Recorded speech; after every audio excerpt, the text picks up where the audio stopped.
first session this morning is going to be Robert Bryant, who's presenting results with Churn, recent results, and the open problems in Finsler geometry. Bryant? Yeah, thanks. Let's see. Now, you can hear me, I guess. Yes, you can hear me. Is the recording mic on as well? You got that? Okay. We're wired. I have to start with an apology. A lot of you I know were coming this morning expecting to hear Professor Churn speak on Finsler geometry. And he conveyed his regrets. Unfortunately, he's not able to be here this weekend. But he asked me if I would say a few words on behalf of Finsler geometry and talk about some of the interesting results that have come up in the last few years, and some of the open problems, why the subject should be interesting and why people should care. And I will try to do my best to discharge that duty. Since I'm not Professor Churn, and I wasn't here in those heady days when Finsler geometry was first introduced, and don't know the history as well, you have to be aware that I won't give the wonderful overview that Professor Churn would. This will be a much more localized view, but I'll try to cover the points that he wanted me to cover. Let me remind you just what the classic first. This is focused, okay. What the way one normally sees Finsler geometry mentioned in books. There we go. That Finsler geometry is thought of, usually mentioned in books, as a generalization of Riemannian geometry, where you have a function on the tangent bundle that gives you a notion of length, smooth away from the zero section, that's a Banach norm on each tangent space. And it's supposed, the reason one puts this homogeneity condition that it's a norm is that you want to be able to define the notion of length and make it independent of parameterization. And in fact, as Professor Churn is fond of pointing out, if you look in Riemann's inaugural address on the subject in 1854, he starts out in that generality, not assuming automatically that it's a quadratic form, that it's the square root of a quadratic form, although he then says, however, the case where it's a quadratic form is much easier to treat, and so that's what I'll talk about now. And he spends the rest of the time in his address talking about what is now known as Riemannian curvature, and develops the notion of a curvature tensor and so forth. Of course, knowing the Finsler metric, this norm, is equivalent to knowing what's often called the unit sphere bundle, sort of a generalized unit sphere bundle. That is and if you look in the books, you'll see that it's called the tangent indicatrix. That is the set of vectors whose norm is 1.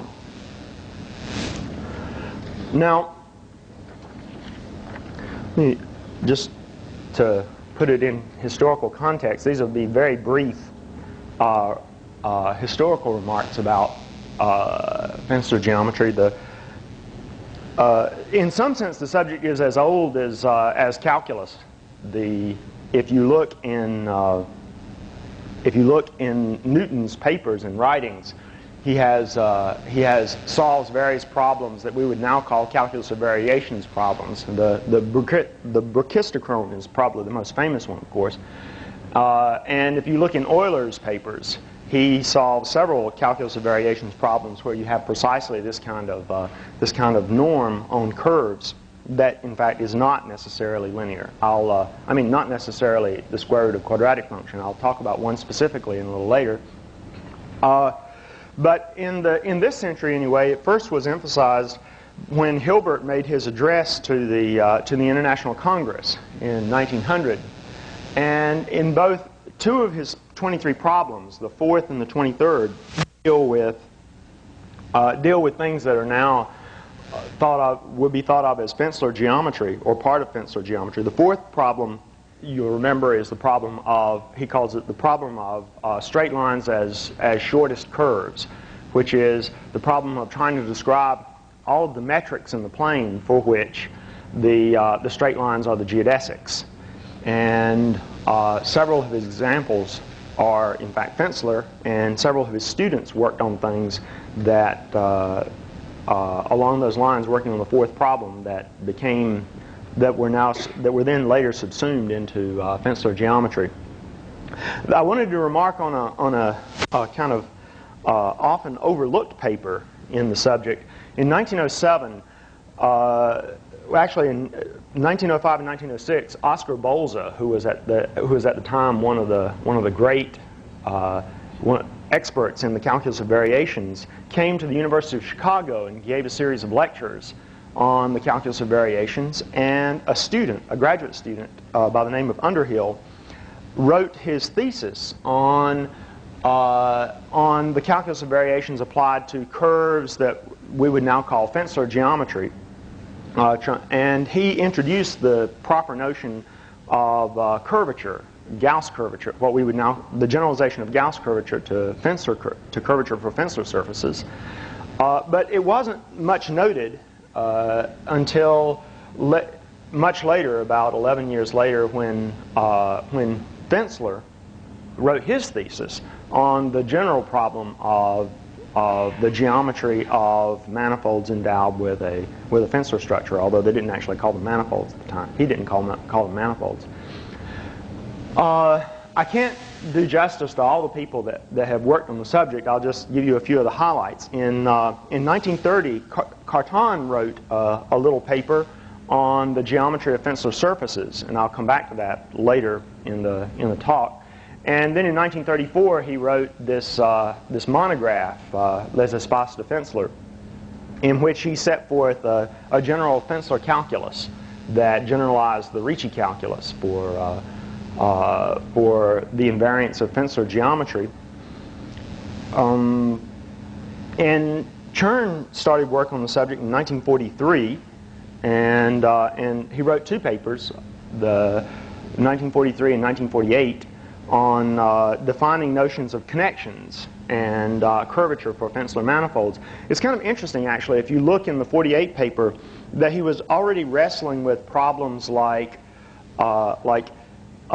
forms defined up on the sphere bundle. When do they push down to the manifold, underlying manifold? And while I haven't tried to do a close reading and analysis to see just how much of those ideas carry over into the paper not long after on the Churn Gauss-Bonnet formula, it's clear that these ideas of transferring things from well-defined up on the frame bundle or the sphere bundle down to the manifold and back and forth were in the air. I mean, that was the kind of thing he was thinking about at the time, and played a role in what was going to happen just very shortly thereafter, when he was to introduce things like Churn classes and to prove the general Churn Gauss-Bonnet formula.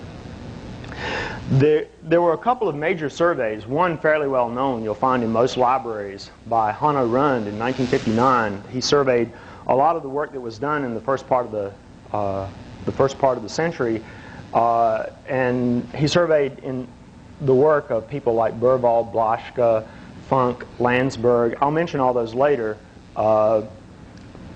And then in 1986, there's a monograph that's not found in very many libraries. It's often you have to hunt for it. That's a survey on Finsler geometry, what was known at the time, by Matsumoto. Are there any papers of Finsler himself? Yes. Well, Finsler himself, after the 1918 paper, there's a few, but he went on to do other things, I guess. And I haven't tried to follow it. What's actually interesting is that Funk spent more time thinking about Finsler geometry than Finsler did, apparently. So, and a few modern references. Patrick Foulon did some work sort of rethinking Finsler geometry from a modern viewpoint back about 10 years ago, and interpreting how it's related to some problems in dynamical systems. And I'll say a little bit more about that later.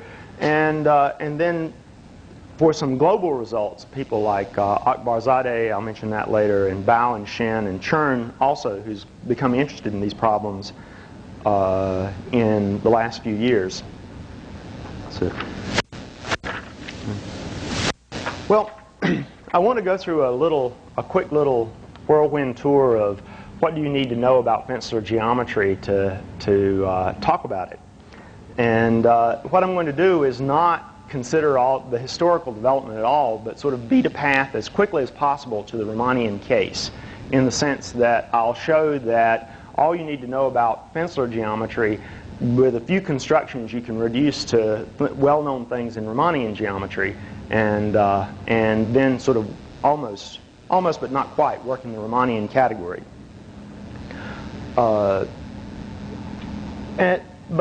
So let me set it up this way, and it's helpful to actually generalize things slightly.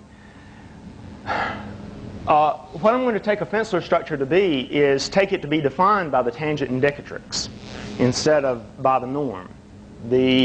That is, a Finsler structure is going to be, in this talk, is going to be a smooth hypersurface immersed in the tangent bundle, and it's supposed to have the properties that, first of all, it's transverse to the fibers, so the projection down to the base is a submersion. And second, the individual fibers, that is, the intersections with each tangent space, are strictly convex hypersurfaces towards the origin.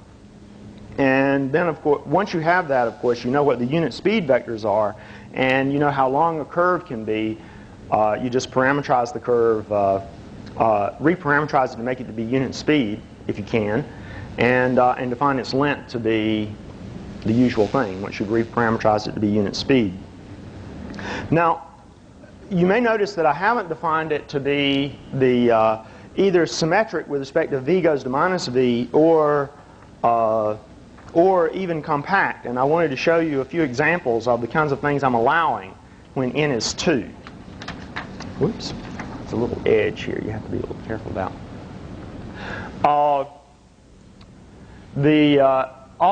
I'm just requiring that it be strictly convex towards the origin. So we'll draw the origin there. And I'm not requiring, for example, that there be a unit vector in every direction, like this parabola. There's not one pointing directly along the axis of the parabola.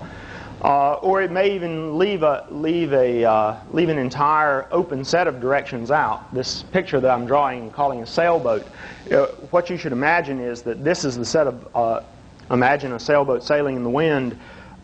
It can't sail directly upwind anyway, or even, most sailboats can't sail within 30 degrees of the wind even. And so there's some positive angle of directions that are not allowed, and the closer you sail to it, the slower you'll go. And so, in fact, the unit sphere can even curl in and take as a limit the origin. The origin is not part of the unit sphere, by the way. That's just, but that's the general picture it should look at.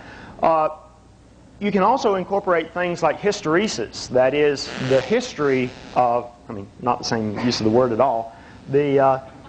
Your position, your velocity may depend on sort of your past history. You can imagine if the velocity of your curve is such that you go around some loop, you come back, you might find that you've changed your state, and instead of being able to go this fast, you can go this fast. So, but if you go around the loop again, you come back to. So this. That's right, in dimension 2. It's a special thing to dimension 2. You can think of it sort of as a if you want in dimension 2, it's sort of a Finsler spin structure, if you want, right? But the most common thing that happens, and I'll come up with this as an example, is that you have something, for example, that might have been an ordinary round sphere, but say shifted over by some vector. Just the unit sphere displaced. So, as would happen, for example, in the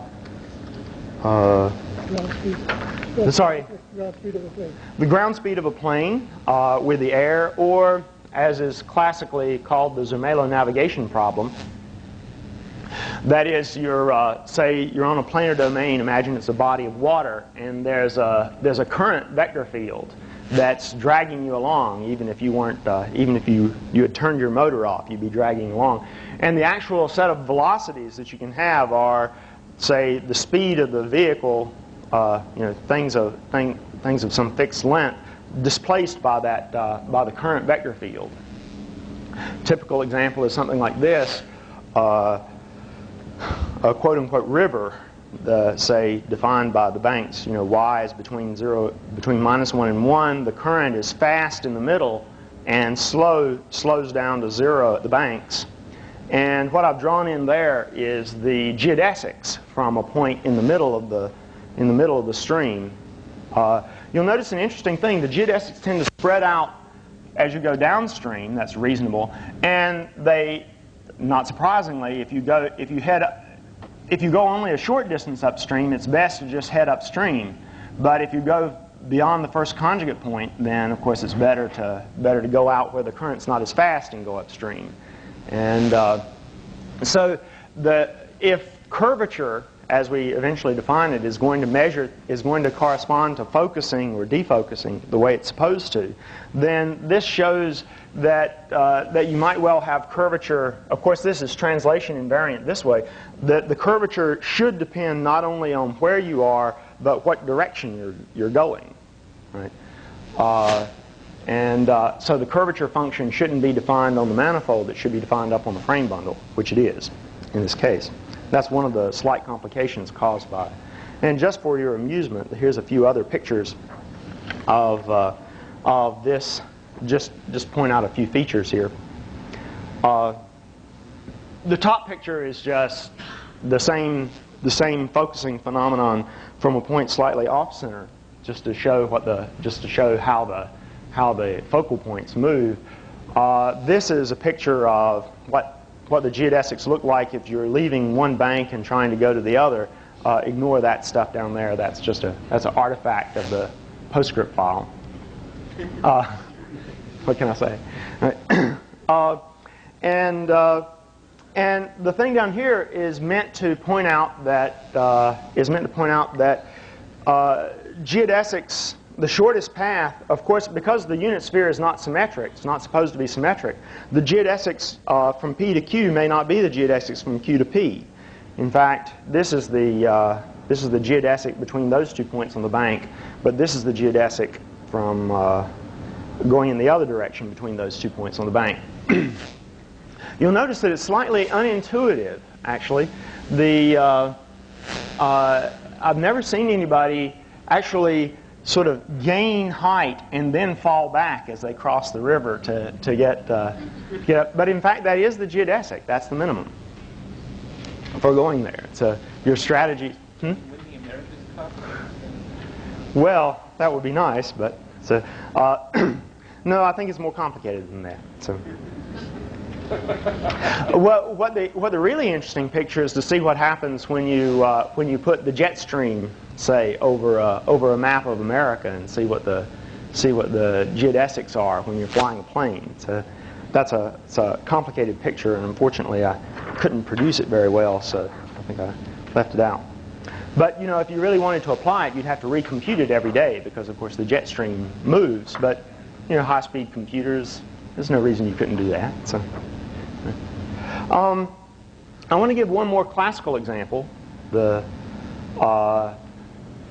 one that Hilbert actually mentions in his first when he first mentions Finsler geometry, which is if you take a convex domain in the plane and take the usual formula for in the Klein model for the distance between 2 points. That is, think of these things. Take 2 points x and y in the domain and look at the line segment that they cut out as, look at the line segment cut out by the line joining x to y, take the cross ratio of those 4 points, that gives you, in the log, 1/2 the log, that gives you a distance between x and y, which is easily seen to be the distance function of a Finsler metric.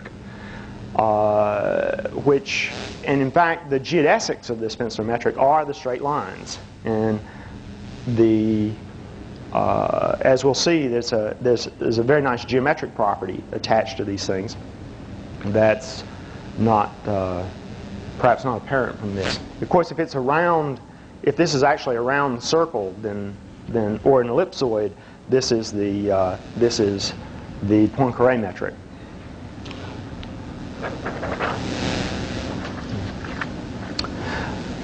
So let me talk briefly about how you actually get to how you compute the invariance of a Finsler structure. And here's the picture that you want to keep in mind. The first look at what happens at a point, at a base point x.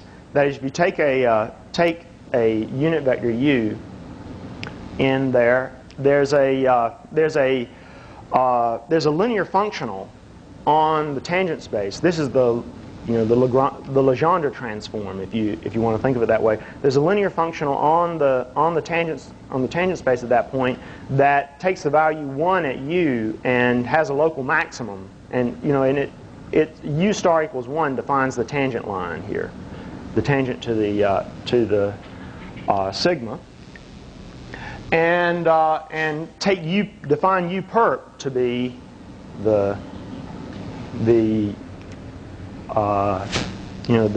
hyperplane tangent to that, just that tangent space translated to the origin.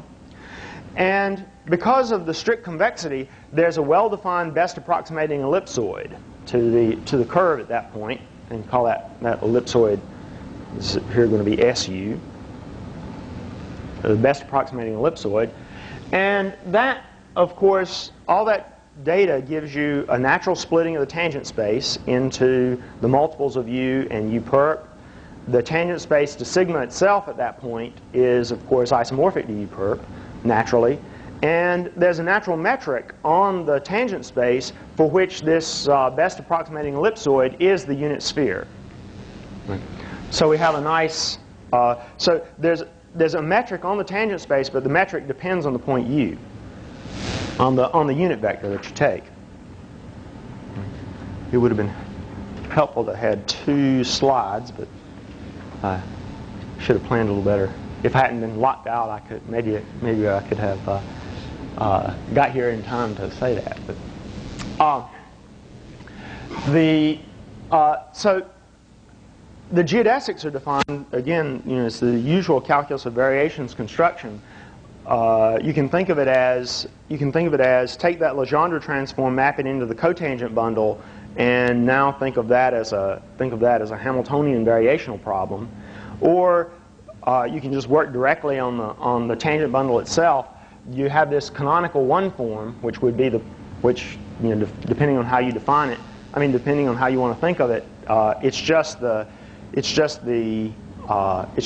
one form that you get by pulling up u star at each point. Or you can think of it as the pullback of the canonical one form on the tangent bundle by this Legendre mapping. That one form, because of the convexity, it's a contact form on sigma, and therefore it has a natural Rabe vector field. And the Rabe vector field, it's the thing omega evaluates on E to be 1, and the interior product of E on d omega is 0. And this vector field generates the geodesic flow. It's a standard thing in Hamiltonian mechanics or Lagrangian mechanics. Now, if you now pull back, one thing I should have said, one thing I should have emphasized here is that if you take this unit, so this SU is the metric of is the unit sphere of some quadratic form G, which is of course u star plus a quadratic form on u perp. And you can pull that up, pull up u perp here,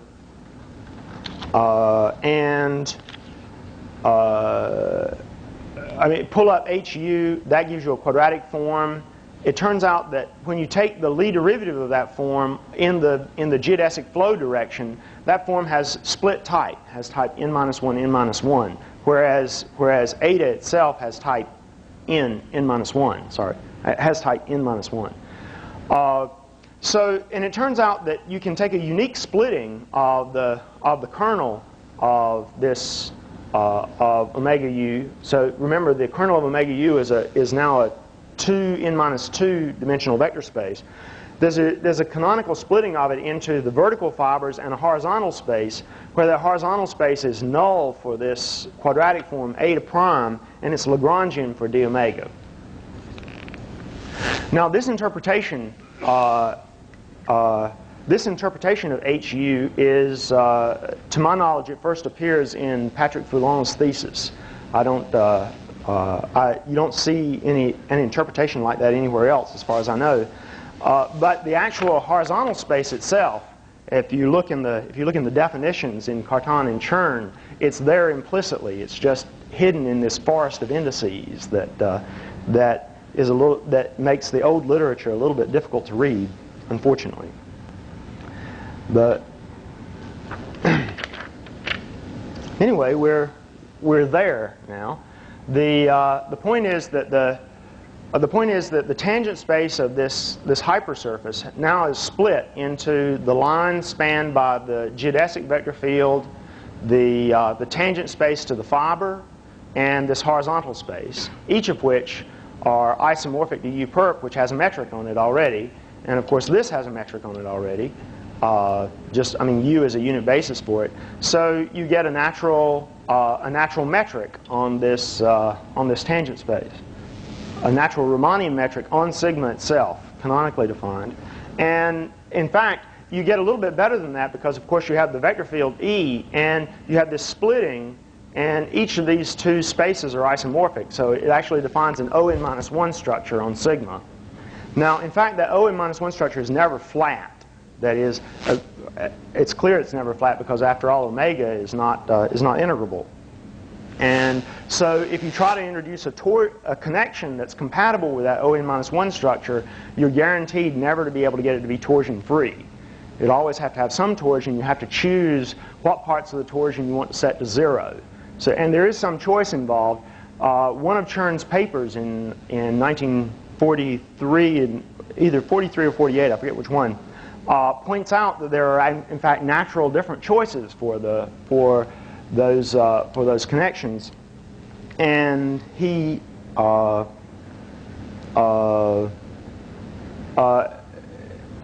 names one of them in particular, and that's now known as the Churn connection. But if you look in the literature, you'll find things like there's the Berwald connection and the Rund connection and the Blaschke. You know, there's about 10 different connections, all of which take slightly different parameters. It's one of the things that causes confusion in the literature, I'm afraid. But the theorem is, the nice theorem is that if you take the local invariance of this one form and this metric ds squared on sigma, that allows you to recover everything about the Finsler structure. That is, everything can be constructed in terms of, say, take the covariant derivative that you would, take any one of these natural covariant derivatives attached to ds squared, and take covariant derivatives of omega and compute curvatures of ds squared, and all the local invariants of the Finsler structure come out of that, everything. So we're essentially back down to Riemannian constructions. But the essential difference is that the Riemannian construction is not down on the manifold, it's up on sigma. And that's reasonable because, after all, the variable really is sigma. Sigma is you're looking, the variable in a Finsler structure really is the hypersurface in the tangent bundle, so it should depend on functions on one function of 2n-1 variables locally, not n functions, not so many functions of n variables. Well, what can you do with this? Let me just introduce one particular one before going on to talk about some specific cases.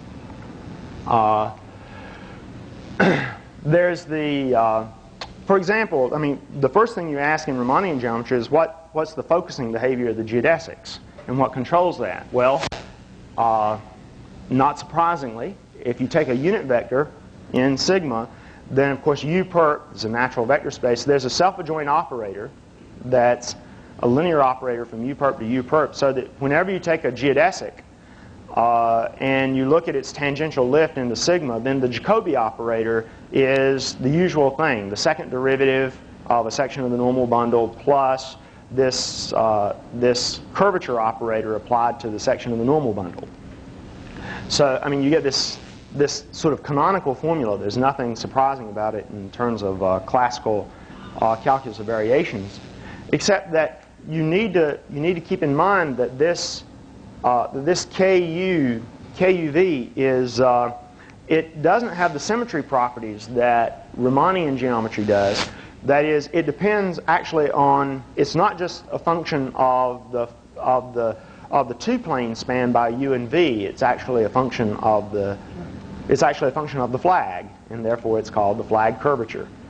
And you say that the Finsler structure has constant flag curvature. For example, if this operator is a constant multiple of the identity, there's a reasonable generalization of constant sectional curvature in. Does that correspond to the isoparametric output? The isoparametric extremes. I'm not sure I know what you mean. Curves of bound, minimum length of bound. Fixed area. Well, that doesn't ring a bell, so I'm not sure I know what you mean. So, we don't even have a notion of area for these things, for Finsler surfaces. Right? I'll ask you later.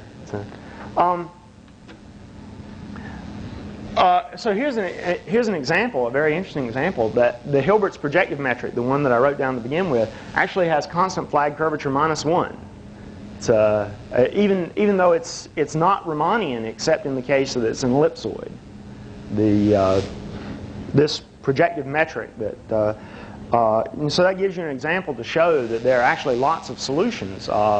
Unlike the Riemannian case, you fix the flag curvature to be a constant. There's essentially only one model, right? Whereas here there are obviously lots of different models. In fact, so many different models that as many as hypersurfaces in Rn at least, convex hypersurfaces in Rn. So it shows that that the condition of prescribing the curvature is actually very flabby. It's flabbier than you might guess at first sight. This flag curvature, anyway. It's not the only curvature. The theorem is not that. This theorem that I wrote down before that says you get everything from omega and ds squared does not imply that everything comes from k and its derivatives. That's false. So, as we'll see in a minute.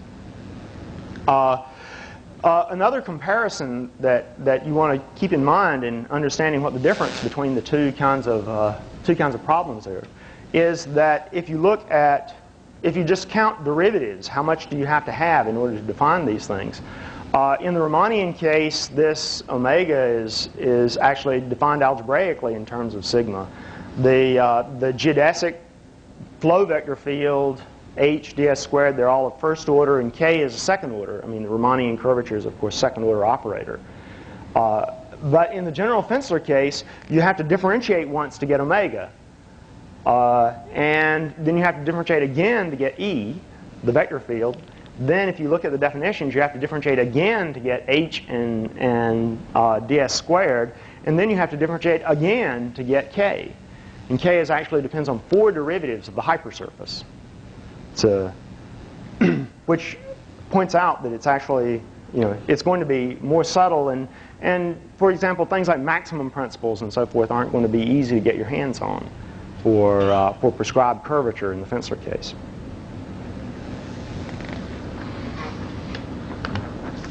Well, let's take the simplest possible case and look at what some of the interesting features are in that case.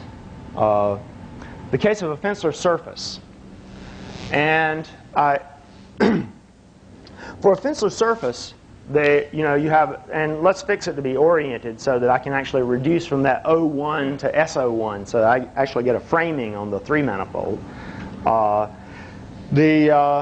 And Carton's structure equations, this is from his 1930 paper.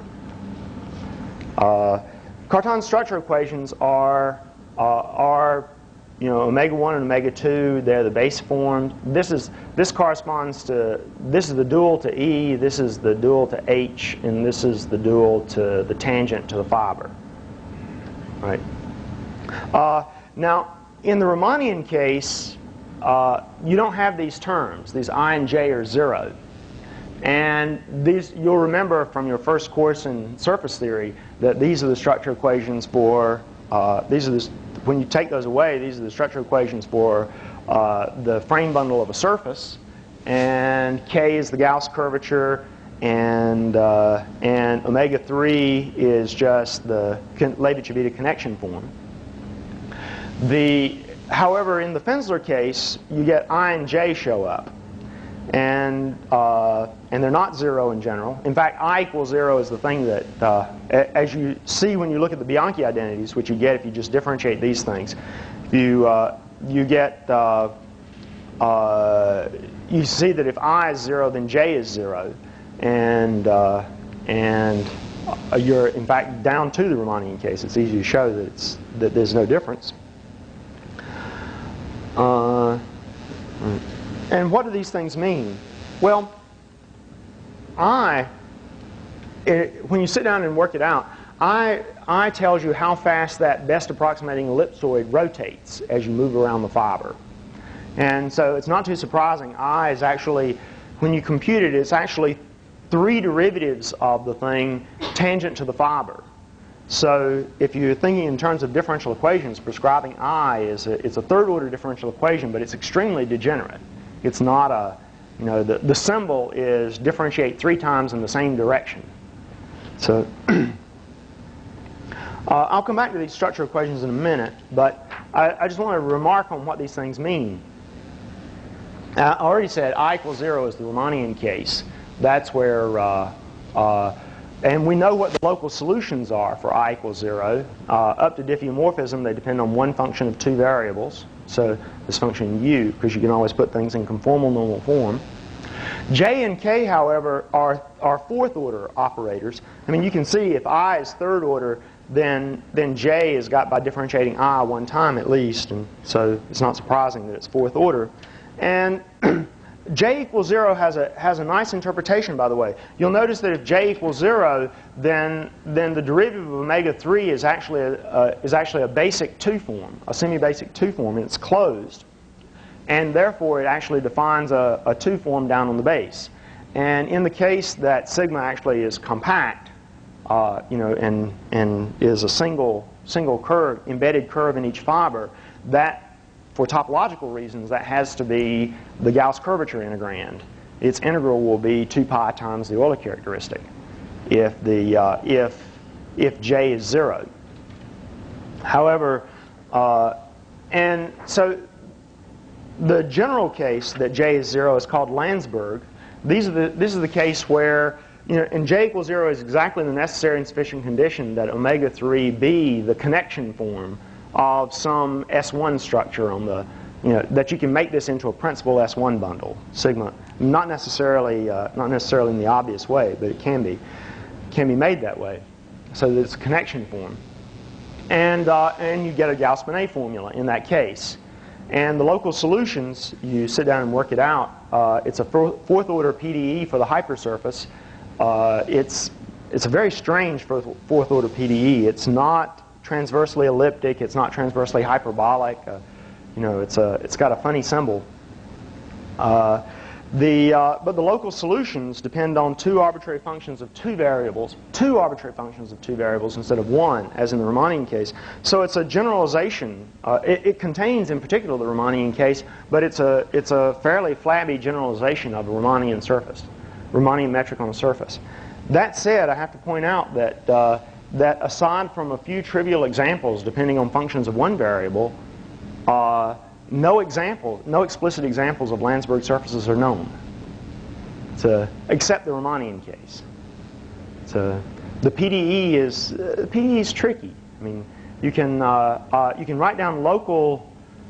You can prove the existence of microlocal solutions. That is, you can prove the existence of local patches of solutions in the tangent bundle, but getting them to close up in the tangent space turns out to be very tricky. I mean, because you have to deal with the characteristics and closure conditions for characteristics, and it's a dynamical systems problem as much as it is a PDE problem.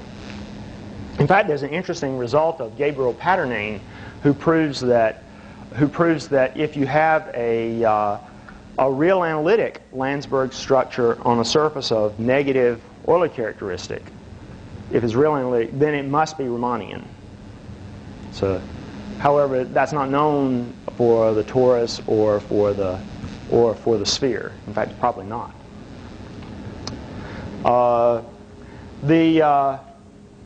The case K equals C is constant flag curvature, and I'll say a little bit more about that so in a minute. Oh, I better leave that out.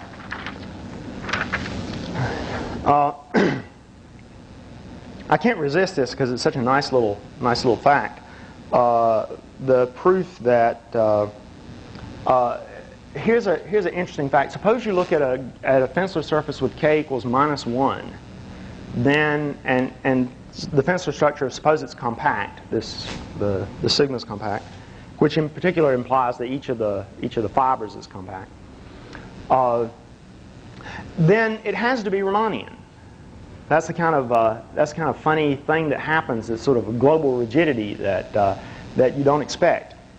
But the proof is very simple, and the proof is just this: if you look at, if you set K equals -1, if you look at the Bianchi identities, if K is -1, then of course this is 0, and it makes all these 0, so that's out, and this term just becomes I. So it says the derivative of I in the E1 direction along the geodesic flow is J, and the derivative of J in the E1 direction is I.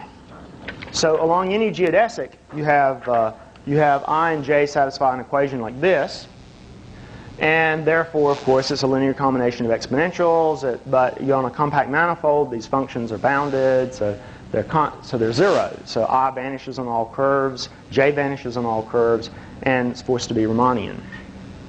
It's not true, of course, in the non-compact case because of this. Take any strictly convex body in the plane and take Hilbert's example. But of course, that's not compact. Lots of local solutions, but global solutions behave in funny ways. The K, and in fact, this is how I got interested in the problem. Churn was asking, well, is this true in the case K equals +1? That is, suppose you have a Finsler metric with K equals +1. Is it necessarily the round sphere? And it turns out, K equals +1 has starts out the way you expect it to start out. That is K equals +1, the geodesics better focus at length pi. And sure enough, they do. All the geodesics focus at length pi, and they close at length 2 pi. So it's easy to show that if you have a compact one, then the surface must be either RP2 or the 2 sphere, and the geodesics, the space of geodesics is well defined. It's a nice manifold. And let's take the 2 sphere case because you can always pass to that. The space of geodesics is always well defined. It's closed. You get this nice double fibration. And what's interesting is that all these things like omega 2 squared plus omega 3 squared, a quadratic form that vanishes on E, actually the structure equations tell you that it drops to be well defined as a metric on lambda, on the space of geodesics. The area form drops to be well defined. That's not surprising. The space of geodesics is the space of solutions of an Euler-Lagrange problem, so it's not surprising that there's a symplectic structure on it. It's a 2 form. And also this funny combination I and J drops. You get a well-defined 1 form. So you get a metric in 1 form well-defined on lambda, on the space of geodesics, this 2 sphere. And a little calculation shows that they're not arbitrary. The 1 form and the metric are related by this differential equation. That is, the derivative of the 1 form is 1 minus the curvature times dA. It's not too surprising that the 1 minus the curvature times dA should be exact. For topological reasons, it has to be exact, but that it should turn out to be exactly d phi was, that didn't have to happen. Now, it turns out that one thing that I should have done here. How am I doing time-wise? Yeah. So, you should think of it like, so you have, say, the 2 sphere over here. This is S2, and over here you have lambda 2. And up here you have sigma. And if you take a point here, let's see. If you take a point here, of course its inverse image is a curve, and is a fiber, and that comes down to be a fiber here. It's a point, call this the transform of the point. It's a curve, so CP. Sorry. On lambda, and those curves actually are easy to pick out differentially. That is, these curves are actually the solutions of a sort of perturbed geodesic equation. That is, if you look, if you take one of these curves, and then its curvature, its geodesic curvature is actually given by phi. If you just restrict phi to the curve, you get the geodesic curvature. So in particular, if phi were 0, then those curves would be the geodesics of G. Right? And there's a nice reconstruction theorem that says that if you take a metric, if you take on the 2 sphere a metric and form that satisfy this differential equation and their G-phi geodesics are closed, then in fact the space of G-phi geodesics is a nice 2 sphere, and it carries a Finsler structure with k equals 1 that comes from this construction that gave rise to it, and it's a unique one. Right. And that showed, by the way, I mean, starting with that, you can now construct examples, explicit examples that are not Riemannian. In fact, if you take, I don't want to spend too much time on this, but it turns out there's a natural way to, say, start with a Zoll metric, which has a metric that has its geodesics closed, and then take something in its conformal class. The conformal change is determined by the curvature of the Zoll metric. You can find something in the conformal class that will satisfy this differential equation, and that gives you G-phi geodesics. So every Zoll metric on the 2 sphere on lambda gives rise to a Finsler metric on the space of geodesics, and with k equals +1. So there's lots of them. As Gilliman has shown, there's a huge number of Zoll metrics on the 2 sphere. This is not all of them, by the way. There are even more than this example shows. There are these that were that I found by partly by figuring out some old papers of Funk, and partly by solving the differential equation explicitly. That is, you can actually ask, take the 2 sphere and regard it as the oriented lines to the origin. Then, if you take a pair of vectors in R3 and you can define a circle and a parameterization of the great circle that is that plane intersection by something like this, cosine and sine, take the basis. Of course, it depends on the basis, and it's easy to see that that if you take another pair of linearly independent vectors, then they parameterize the same great circle if they span the same plane, oriented great circle if they span the same oriented plane, and they parameterize it with the same speed if they correspond to the same point in CP2, same non-real point in CP2. And this is a theorem that Funk proved quite some time ago in 1929, that if you have a Finsler structure with k equals 1 and geodesics are great circles, then on the sphere, then every one of the geodesics can be unit speed parameterized by something like this. They're sort of projectively flat. And the beautiful thing is that if you now think of the dual, the space of oriented great circles, the dual vectors, the positively projectivized dual space, then the Finsler structure induces, so you get a way to map a point, one of these oriented circles, into CP2 minus RP2. It gives you a section of this bundle map. And the theorem is that section is the image of that section is holomorphic, and it's a smooth conic. Well, obviously it's a smooth conic because, well, it's a rational curve without any real points, and it has the right degree and so forth. It's a smooth conic without real points. But conversely, if you start with a smooth conic without real points, that gives you that gives you an image, and that image tells you how to parameterize unit speed, all the oriented circles in the sphere, and so that gives a Finsler structure on the sphere, and it has k equals 1. And so you get a finite dimensional moduli space for even the projectively flat ones. They don't have to be round. The moduli space consists of the conics without real points up to real projective equivalents, and that's a non-compact space. If you in P1, P2, it's this space like this. Right? Doesn't have the top boundary. It's not compact. Unit spheres are not ellipsoids, except in the Riemannian case, and they're usually quartic plane curves, irreducible quartic plane curves, and none of them can be found by the Zoll construction that I mentioned earlier. Now, this set of examples is particularly interesting because they have k bounded. I mean, in fact, k is fixed. It's +1.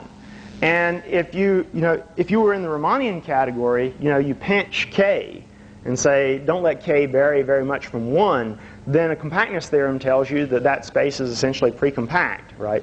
The Gromov compactness tells you for a sphere that you can't have metric spaces, they sort of have to converge to something. A sequence has to have a convergent subsequence. But that's not true in the Finsler case. Kind of surprising. Just bounding the curvature is not enough. And it shouldn't be too surprising that it's not enough because remember, there was I and j running around. And if you compute I and j in these examples, you'll see that I goes off to infinity. Maybe you need to control I, exactly what you have to control is an open question. We don't know. What's the right set of curvature hypothesis for Gromov compactness theorem for Finsler surfaces or Finsler manifolds in general? I think it's a very interesting problem that's been around for a while and not well understood. But even in Gromov compactness, you break C2 smoothness. Go to the limit. Oh yeah, you lose smoothness, right? That's what you're including in the definition. Well, actually, what happens is the unit sphere the unit sphere at a point actually drifts off and finally stops pointing in certain directions. Yeah, I mean it stops even being a Finsler structure in the generalized sense. Yeah, so. Oh, and also, that reminds me one other thing. These things, they're not symmetric with respect to v and minus v don't have the same length.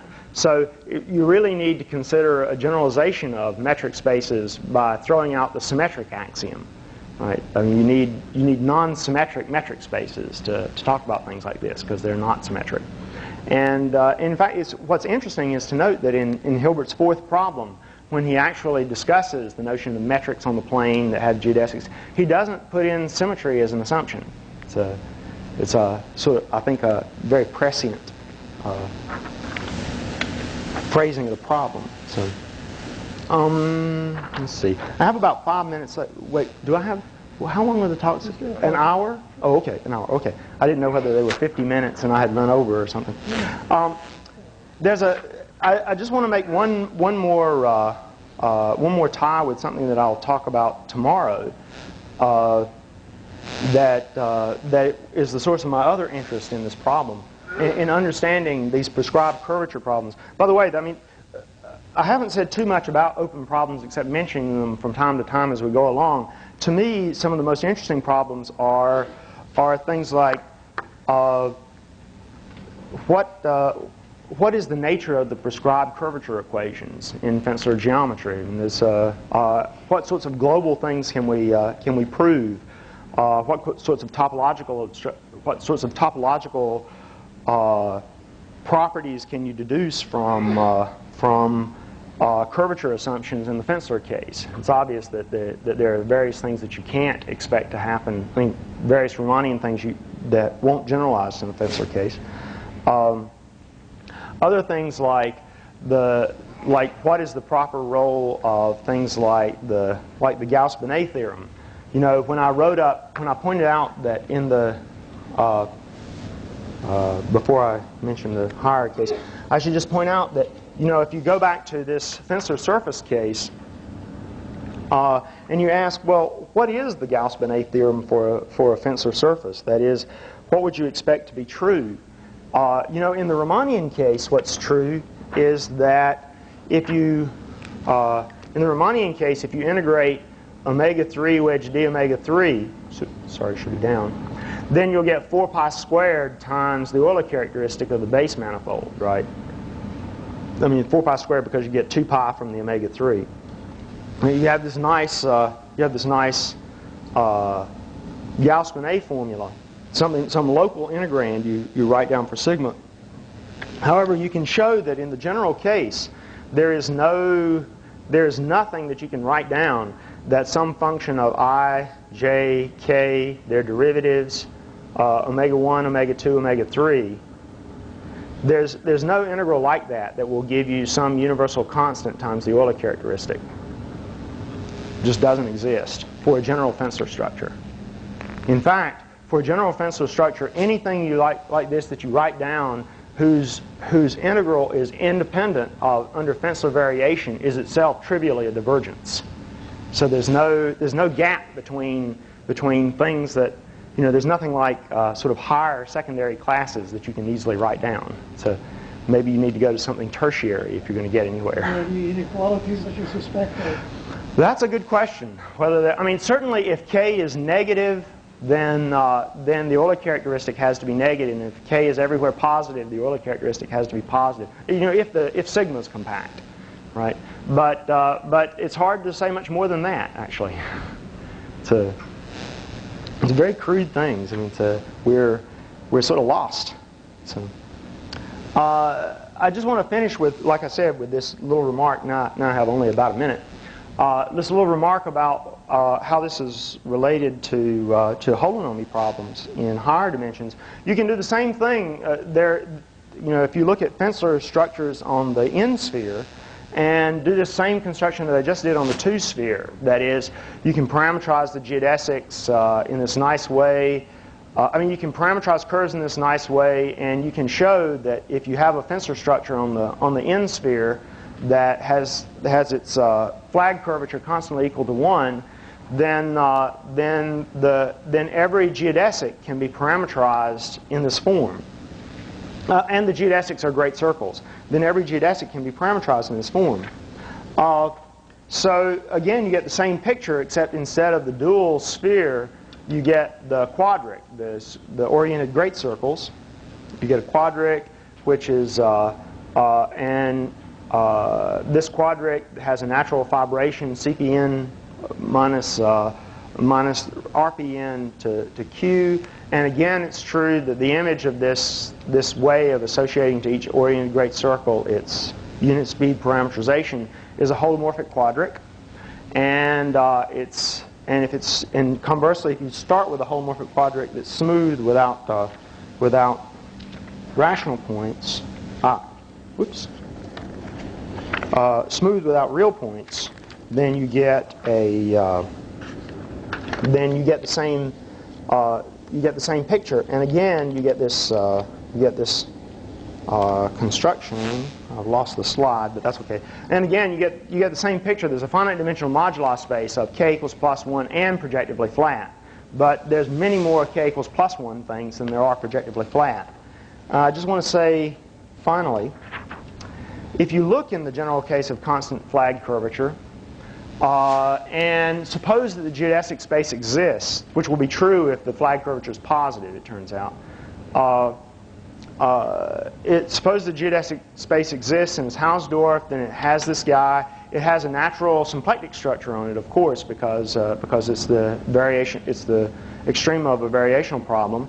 And but when C is not 0, as long as the flag curvature is not 0, then there is a pseudometric that pushes down onto this space. It's just, you take this vertical metric plus c times the horizontal metric, and of course the symplectic form is well defined down there. The thing that's the most remarkable about this, is completely unexpected by me, is that it turns out that this form is actually parallel with respect to g. This 2 form is parallel, which means in the positive curvature case that this metric pushed down onto lambda is a Kähler metric. And as I've said in earlier versions of this talk, Kähler metrics don't fall out of the sky, and there's got to be some reason for them, although it's not clear that they're algebraic by any means. The full classification problem in the non-projectively flat case is still not solved. In the case C negative, you get the non-compact dual of this version. You get a holonomy. You get a metric whose holonomy preserves a splitting of a metric with of type n-1 n-1, and yet it's irreducible.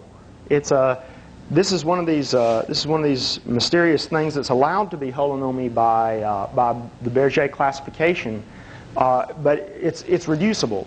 And I'm going to say some more tomorrow about the holonomy in the reducible case. And it turns out this is a very interesting example. So it sort of illuminates a lot of things that were mysterious before running across it. So anyway, I think I've run over. I think I'll stop here. Thank you for listening. So.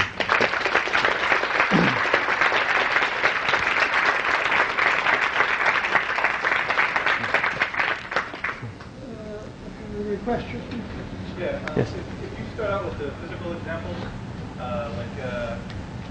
say you have a background vector field, can you get some reasonable expression for ijk in terms of that vector field? Oh yeah, you can. I didn't write down the explicit expressions, but for example, in the river example, as I wrote down, just take the, suppose for simplicity that the vector field's always parallel to the dx direction, and it depends on y. Then it's easy to show, for example, that the k equals 0 directions are the ones that are orthogonal to the when you point yourself directly orthogonal to the flow of the vector field.